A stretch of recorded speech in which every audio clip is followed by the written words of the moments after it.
Ça y est, c'est officiel, François Bayrou vient de nommer son nouveau gouvernement. Voilà, c'est notre petit cadeau de Noël. Du coup, on va essayer de décortiquer ça ensemble, les gens. Alors, dans ce tout neuf gouvernement fraîchement nommé, nous retrouvons Madame 49.3, Elisabeth Borne à l'éducation nationale, Retailleau reste à l'intérieur, et puis, il y a plein de macronistes, voilà, qu'on a déjà vu plein de fois. C'est devenu assez évident que ce qu'ils appellent gouvernement, c'est ce que nous, on appelle le jeu des chaises musicales. Et surtout, Manuel Valls. Manuel Valls. Macron a perdu toutes ses dernières élections, il dissout l'Assemblée, il repère l'élection, il va quand même nommer Valls comme caution de gauche au gouvernement. Et à l'outre-mer, s'il vous plaît. Le gars va devoir résoudre la crise en Martinique, en Kanaki, en Guadeloupe et en Mayotte. C'est une vraie info, je veux dire, Manuel Valls c'est vraiment revenu, il est là. Vraiment, on en est là. Ah ouais, quelle équipe de fous, hein, c'est incroyable, quelle surprise, mais ne vous attachez pas trop à ces ministres parce que dans 3 mois, ils seront plus là. Et encore 3 mois, je suis peut-être optimiste, n'hésite pas à nous dire par commentaire c'est quoi ton guess. Hein. Ouais, en tout cas, pendant que la télé tourne en boucle sur le CV et les profils de ces nouveaux super ministres qui vont réussir à faire la cohésion nationale ou je sais pas quoi, nous on va essayer de s'intéresser à des questions un peu plus de fond. Ok, la première chose à dire, c'est que on s'en fout, en vrai, de ces ministres. En vrai, c'est toujours les mêmes costards cravates à la con qui défilent, qui prennent leur salaire indécent en répétant la même langue de bois, issus d'équipes de communication formées chez McKinsey. Ça fait 7 ans que ça dure, à un moment donné, on n'est pas des canards de 2 semaines, quoi. Mais ce qui est déjà un petit peu plus intéressant, c'est de comprendre que, François Bayrou, en réalité, c'est l'une des dernières cartouches qui reste à Emmanuel Macron. Parce que si Bayrou se fait censurer, que le budget ne peut pas être voté, qu'aucune loi ne peut passer, bref, que l'État est bloqué, ça pourrait dire qu'Emmanuel Macron serait contraint à la démission. Et qu'on soit clair sur une chose, Macron ne va pas démissionner parce qu'on l'aime pas ou je sais pas quoi, mais il pourrait démissionner parce que quelque chose de nouveau va arriver, il pourrait démissionner parce que les riches veulent qu'il dégage. Ce qu'il faut comprendre, et ce qu'on va voir ensemble dans cette vidéo, c'est que Macron, il a un job à faire, c'est tenir l'État pour que l'État soit au service des riches. Et là, le Macron, il a de plus en plus de mal à tenir l'État, alors que les riches, ils ont de plus en plus de problèmes à s'enrichir avec la crise économique et la concurrence. Bref, Macron, en tant que président de l'État français, il a des comptes à rendre. Mais pour ça, il faut comprendre le rôle qu'a Emmanuel Macron à la tête de l'État, ce qu'il doit accomplir pour les puissants. Et ça, en vérité, c'est la question la plus importante qui se pose quand on pense à Macron ou à Bayrou, et c'est celle qu'on va détailler dans cette vidéo. Donc voilà, pense à t'abonner pour ne rien louper de tout ça. Ok, c'est quoi le premier travail d'Emmanuel Macron à la tête de l'État français? C'est ce qu'on va appeler maintenir l'illusion. Macron doit nous faire croire, à nous le peuple, que c'est nous qui dirigeons l'État, nous qui dirigeons la société, et que tout va s'arranger et que des changements vont avoir lieu à notre avantage. Bref, qu'il faut avoir confiance aux institutions, confiance à la République, confiance à ceux qui passent à la télévision pour arranger les problèmes que causent les crises économiques et l'exploitation des grandes entreprises. Et tous les jours, c'est ce qu'ils essayent de nous faire croire à la télévision. En vrai, ça fait des décennies à la télévision qu'on voit défiler des centaines de politicards, les uns après les autres, en nous faisant croire à l'alternance, au changement. Genre après Giscard, c'est Mitterrand qui est arrivé au pouvoir. Je veux dire, c'est la gauche, quoi. Et au final, ça a fait la même politique que la droite. Du coup, après la gauche, c'est la droite avec Chirac. Et vu qu'il fait de la merde, après, c'est Jospin qui arrive Premier ministre, donc la gauche. Et qu'est-ce que ça fait? Ça privatise, ça fait de l'austérité, ça fait comme d'habitude. Ensuite, ça passe à Sarkozy qui nous promettait de ne plus être démago.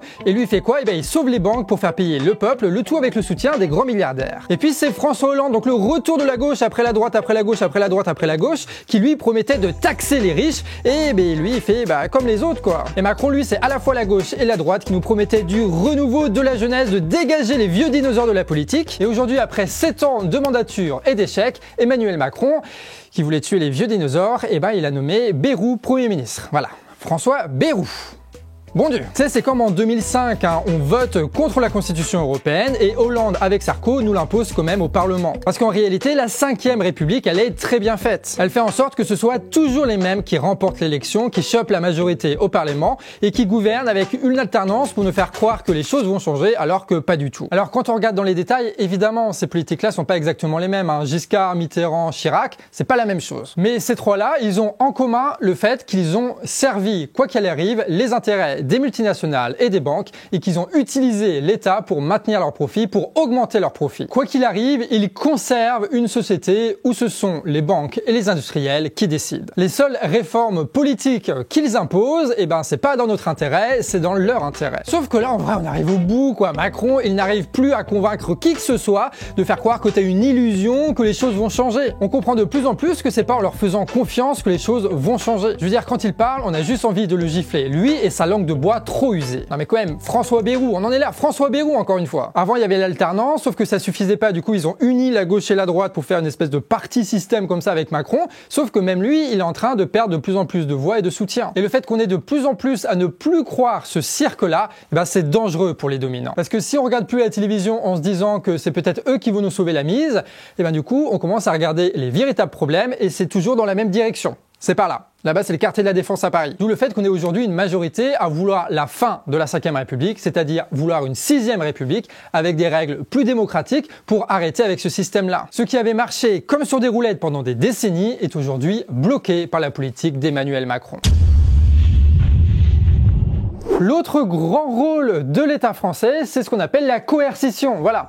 Concrètement, c'est prendre une matraque et taper sur les gens. Pour les plus puissants du pays, pour ceux qui possèdent tout, il faudrait juste qu'on aille bosser et qu'on ferme notre gueule. Sauf que ça ne se passe pas comme ça, parce que quand tu as des actionnaires qui prennent tout et qui licencient, quand on n'arrive plus à boucler les fins de mois à cause des prix qui augmentent et qu'on sent bien l'arnaque de tout ce système, on se révolte, on fait grève et on bloque. Et toutes ces choses-là, évidemment, ce n'est pas bon du tout pour les affaires. Oui, parce que si on arrête de travailler, il n'y a plus personne à exploiter, il n'y a plus de trucs à vendre, la production s'arrête, les profits s'arrêtent et c'est le drame, quoi. L'un des rôles de l'État, ça va être donc de briser ces mouvements de contestation pour que reprenne la production. Le bon exemple de tout ça, c'est mai 68. À ce moment-là, tu as un immense mouvement de grève dans tout le pays avec des usines qui sont à l'arrêt partout. Et donc pour relancer cette production bloquée, ces profits à l'arrêt, c'est l'État qui est appelé au secours des multinationales et des grands patrons. Ils vont donc réprimer les manifs, diaboliser le mouvement et lancer des négociations avec les syndicats de salariés institutionnalisés. Et pour éviter que le mouvement n'aille trop loin et qu'il remette en cause la propriété privée, l'État négocie une légère hausse des salaires, demande aux syndicats de ramener tout le monde à l'usine et quelques semaines plus tard, c'était réglé. L'État a négocié le moindre mal au service des plus riches, il a arrêté le mouvement de contestation et a permis à la production d'être relancée. Au final, les usines appartiennent toujours aux grands patrons, les banques aux banquiers, les actionnaires ont toujours leur billes, leur investissement, donc tout va bien pour eux. Récemment, tu as aussi l'exemple des gilets jaunes, évidemment. Tu as eu aussi les raffineurs qui ont fait grève, tu sais, suite au profit mirobolant de Total l'année dernière. L'État est intervenu et a réquisitionné les raffineurs en envoyant la police et forcé le retour au travail pour préserver les dividendes de Total. Pendant le mouvement retraite, tu as les éboueurs qui étaient en première ligne et qui faisaient grève. Et qu'a fait l'État? Ils ont envoyé la police aux appartements des éboueurs pour les forcer à travailler. L'État casse les mouvements de grève pour permettre l'application d'une loi qui sert les intérêts des grandes entreprises. Et depuis ce mouvement, tu as 1000 syndicalistes de la CGT qui ont été poursuivis par la justice d'État, sans compter ceux qui ont été directement réprimés par leur patron. Quand tu as les tours d'illusionnistes qui ne fonctionnent plus, quand on se rend compte de l'exploitation et quand ça déborde, l'État se dévoile alors comme une milice. Une milice commune entre les grandes entreprises et les banques pour s'assurer qu'on retourne bien au travail. Et cette machine de répression, de coercition, de fausses négociations, de trahison, cette machine-là, elle a de plus en plus de mal à fonctionner aujourd'hui. Pour preuve, les crises sociales se multiplient et ne se règlent pas. En Martinique, face à la vie chère, il n'y a pas de négociation possible puisque ça se fait en dehors des syndicats. Ils mettent le leader du mouvement en prison en espérant que ça passe, mais ça ne passe pas. Pour les agris, l'État n'arrive même plus à voter des lois bidons pour calmer le jeu et contenter les gros agris de la FNSEA. Donc la colère monte et les paysans se détachent un peu plus de leurs syndicats traditionnels pour agir eux-mêmes. Et ce genre de crise sociale qui ne se règle pas et qui dure dans le temps et qui s'accumule les unes aux autres, tu en as des tas et des tas en ce moment en France. Avant, l'État arrivait à gérer les crises qui se succédaient. D'abord les agris, puis les banlieues, et puis les gilets jaunes, et puis machin. Sauf qu'aujourd'hui, c'est plus le cas. À cause du blocage des institutions et à cause du déficit record, l'État n'arrive plus à contenter et à faire semblant. Ils sont obligés alors de juste réprimer, juste envoyer la police en attendant que ça passe, ce qui fait que les crises sociales ne se résout pas, mais qu'elles s'accumulent les unes au-dessus des autres. Ce qui renforce énormément les tensions tensions au sein de notre société. Et ça, que les tensions elles augmentent et que les crises elles s'accumulent, c'est pas bon pour les affaires parce qu'à un moment donné, ça veut dire que ça pourrait péter et péter en dehors des cadres que l'État aime bien, c'est-à-dire les petits syndicats et les petites négociations. Bref, un État performant, c'est celui qui arrive à gérer les crises les unes après les autres, sauf que c'est plus le cas. Le premier rôle de l'État, faire illusion. Le deuxième, sortir la matraque quand ça va pas ou les fausses négociations. La troisième, c'est aussi de jouer les commerciaux pour les entreprises françaises à l'international. Concrètement, c'est mettre Macron dans un avion avec plein de grands patrons et de grands actionnaires pour qu'il aille serrer des paluches et encore des paluches. Et oui, parce que les grandes entreprises françaises, elles ne vont pas grandir si on reste en France. Elles doivent donc aller à l'étranger, choper des nouveaux marchés, de nouveaux clients, des nouveaux profits. Vas-y que ça sert des paluches en Arabie Saoudite, vas-y que ça sert des paluches aux Émirats Arabes Unis, et récemment Macron il a serré des paluches au Maroc avec 10 milliards d'euros de vente de trains, de structures énergétiques et d'industrie verte. Et quand on parle de 10 milliards, ça veut dire c'est le nombre total des investissements qui vont être faits par les grandes entreprises privées françaises. Et là l'utilité de Macron c'est de représenter tous les intérêts de toutes les multinationales françaises pour essayer de refourguer un maximum de contrats à un même pays. Genre t'as un État qui veut acheter des avions d'assaut, très bien, t'as Macron qui va, sauf qu'il dit je veux bien te vendre des avions mais à condition que tu achètes les trains de chez Alstom et aussi les yaourts de Lactalis. Tout en s'assurant que là-bas, le marché soit bien adapté, que les banques soient bien adaptées pour les différents investissements pour faire en sorte qu'il y ait un maximum de pognon qui soit généré par ces grandes entreprises. Macron, c'est un peu le VRP, le commercial des grandes entreprises françaises qui veulent s'exporter à l'étranger. Et ça, c'est peut-être le truc à court terme qui est le moins mis en danger par la situation politique parce que même sans majorité, Macron continue à aller à l'étranger et à signer des contrats. Mais ça risque quand même de bloquer un petit moment parce que de plus en plus, les entreprises françaises se font dégager de leur marché, en Afrique par exemple, ou avec l'affaire des sous-marins australiens. Et ce manque de marché extérieur dû à un protectionnisme de plus en plus fort dans le monde fait que les multinationales doivent trouver des profits en France et en Europe. D'où le fait que Macron ait lancé ses plans d'investissement massifs, genre France 2023, avec ses investissements dans les batteries électriques, dans l'industrie verte et toutes ces conneries-là. Des centaines de milliards qui sont filés aux grandes entreprises pour des projets qui sont bidons ou pour des projets qui ne se font pas, des projets qui vont pas du tout être assez rentables et qui vont vivre de subventions, ou encore pire, pour des entreprises qui licencient à tour de bras, comme Michelin par exemple, qui réalise pourtant 3 milliards de profits cette année. Ouais, quand tu files des milliards à des actionnaires, bizarrement, ça se retrouve dans les dividendes et pas dans l'emploi. C'est fou ça, c'était imprévisible. L'un des rôles de l'État, de pourquoi est-ce que Macron a été soutenu par les milliardaires dans leurs médias, c'est parce que lui, il doit jouer le rôle de vendre des entreprises françaises à l'international. Mais vu que c'est de plus en plus compliqué de faire des profits à l'étranger, le rôle de l'État aujourd'hui, c'est de faire en sorte que les profits redeviennent possibles en France et en Europe, d'où ces investissements. Sauf que c'est compliqué de faire ces immenses investissements de plus en plus. Pourquoi ? Parce que l'État est déficitaire en possible, vu que ça n'a pas relancé magiquement l'économie et que du coup ils sont quand même le couteau entre la gorge à cause des marchés financiers qui sont les seuls à pouvoir les financer et qui demandent des taux d'intérêt de plus en plus grands avec au-dessus de leur tête les agences de notation états-uniennes qui peuvent leur faire gonfler les taux d'intérêt. D'autant plus que Macron il a plus la majorité au Parlement donc c'est beaucoup plus compliqué de faire voter des lois, de même faire voter un budget, tu vois, de s'adapter à la concurrence internationale. Et pour rappel, t'as Trump qui arrive à la Maison Blanche en janvier et il promet déjà un renforcement de la guerre économique. Donc imaginons que, je ne sais pas, Trump et l'administration états-unienne décident de taxer les vins français et les voitures françaises, et qu'est-ce que va faire l'État français s'ils n'arrivent plus à voter des lois ? Ils vont pas faire grand-chose. Du coup, le blocage de l'État et le déficit de l'État empêchent les grandes entreprises françaises de revenir sur leur marché européen et de protéger ce marché européen. Ce qui fait que, du coup, l'État français est moins performant pour protéger les riches à cause du blocage institutionnel et du déficit.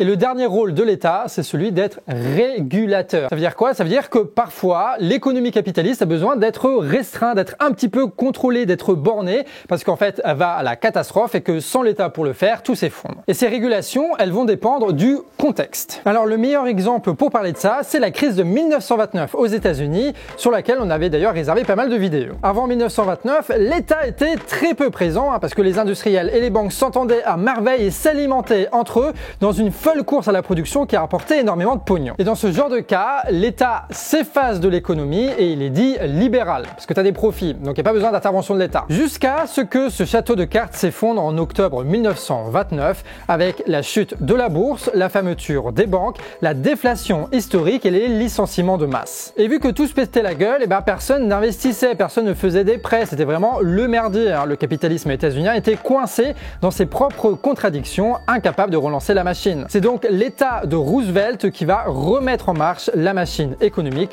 en réinjectant lui-même des milliards dans l'économie avec la politique des grands travaux et la préparation à la guerre. De sorte que tu aies les ouvriers qui retrouvent du boulot, les entreprises qui ont à nouveau un carnet de commandes, que tout soit relancé et que le profit soit régénéré grâce à ces commandes publiques. Et donc là, l'État est dit plutôt interventionniste et protectionniste. Pourquoi? Non pas parce que Roosevelt c'est un chic type, mais parce que à ce moment-là, c'est de ça dont avait besoin le capitalisme états-unien pour se relancer. Et ça, c'est l'un des grands rôles historiques de l'État, c'est de résoudre les crises économiques que les entreprises et les banques elles-mêmes n'arrivent pas à résoudre. L'autre grand exemple récent, c'est le Covid. Tout le monde était malade, mais il n'y avait aucune entreprise qui n'avait intérêt seule à arrêter sa production pendant que les concurrents continuaient. Mais en même temps, ils ne pouvaient pas juste continuer, que tout le monde soit malade et que ce soit le vrai merdier. Il a fallu que l'État planifie l'arrêt de toute la production de toutes les entreprises en même temps. Mais aussi que l'État soit là pour distribuer les salaires à la place des entreprises et pour régler le problème de la pandémie que les entreprises étaient incapables de faire. Et aujourd'hui, le besoin de régulation, il est aussi très important parce que la crise économique se renforce. Avec la perte d'influence des entreprises françaises à l'étranger, avec le renforcement de la concurrence face à l'économie chinoise et états-unienne,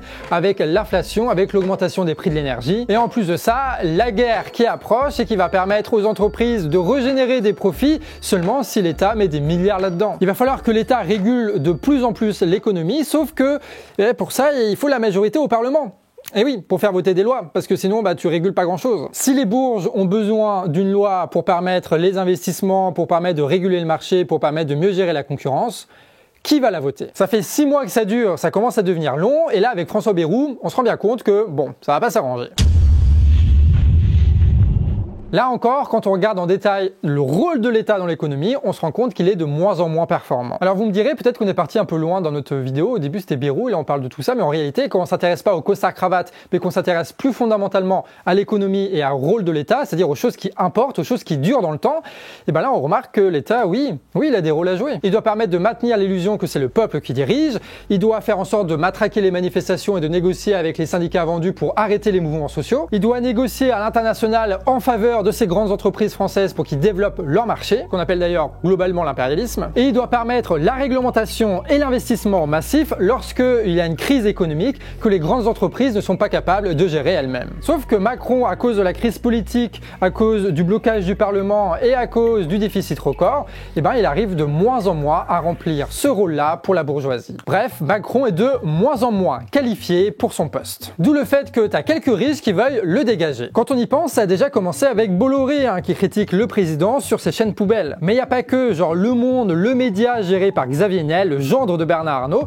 il a lancé une série d'articles contre Macron. Et les gars, ils se lâchent, vas-y que ça parle de la Brigitte, des propos racistes, de la décadence du palais présidentiel. En gros, ils font de Macron le gars victime d'hubris. Et ça, c'est un des signes parmi d'autres que tu es des grands journaux qui sont en train de lâcher Emmanuel Macron, alors que globalement, les grands médias de milliardaires, c'était les premiers soutiens de Macron. Et vu la cote de popularité en ce moment de Macron, si t'as les grands médias qui le lâchent, autant de dire qu'on va aller le chercher à l'Elysée très rapidement, ce type. Si Macron n'est plus capable de faire le taf, il sera remplacé par ceux qui sont prêts à prendre sa place, par ceux qui sont prêts à utiliser l'État mieux que lui et dont la base électorale va permettre un retour du contrôle des institutions étatiques. Et ça, c'est le rôle qu'a décidé de prendre le Rassemblement national, qui n'a cessé de donner des gages à la bourgeoisie ces dernières années en abandonnant tout leur programme social. Et Bayrou, dans tout ça, c'est la preuve que Macron il est bloqué, que Macron n'est plus capable de résoudre cette crise politique. Je veux dire, il a été obligé de nommer ce type-là qui est parfaitement incompétent, qui ne sait absolument rien dire et qui va réunir personne. Et le nouveau gouvernement le prouve déjà. La censure de Bayrou sera la démonstration de l'incapacité de Macron à reprendre la main sur la crise politique, à reprendre la main sur l'État dans l'intérêt des bourges. Et donc c'est pour ça que Macron peut être lâché par les bourges, ceux-là même qui l'ont fait élire. Donc on va voir dans la presse et dans les milieux économiques des pressions de plus en plus fortes pour que Macron dégage. Ça ne veut pas dire que tous vont le faire en même temps, mais qu'il y aura cette tendance-là qui va exister. Et ça veut dire qu'on arrive en 2025 avec d'énormes crises politiques, sociales et démocratiques qui ne sont absolument pas réglés et qui vont se renforcer au fil des semaines et des mois. Et ça sans que Macron ne puisse pas faire grand-chose en réalité. Voilà en gros, en synthèse, pourquoi Macron pourrait démissionner dans l'année à venir. La question c'est qu'allons-nous faire, nous le peuple, dans cette situation de chaos? Comment est-ce qu'on va réussir à imposer nos intérêts, nos idées et nos analyses? Eh ben ça va dépendre de nous et ça c'est l'enjeu de 2025. Alors vous l'aurez compris, cette vidéo elle parle pas beaucoup du gouvernement Bayrou, mais on a préféré faire ça plutôt que de commenter le CV de types qui vont se casser dans 2 mois. J'espère que ces vidéos de fond vous plaisent en tout cas. Si c'est le cas, pensez à vous abonner à la chaîne et à nous soutenir financièrement puisque nous sommes totalement indépendants, ce qui nous permet d'avoir ce discours. C'était Maxime et Déby à la recherche et Moron au montage. Sur ce, des bisous et à la prochaine.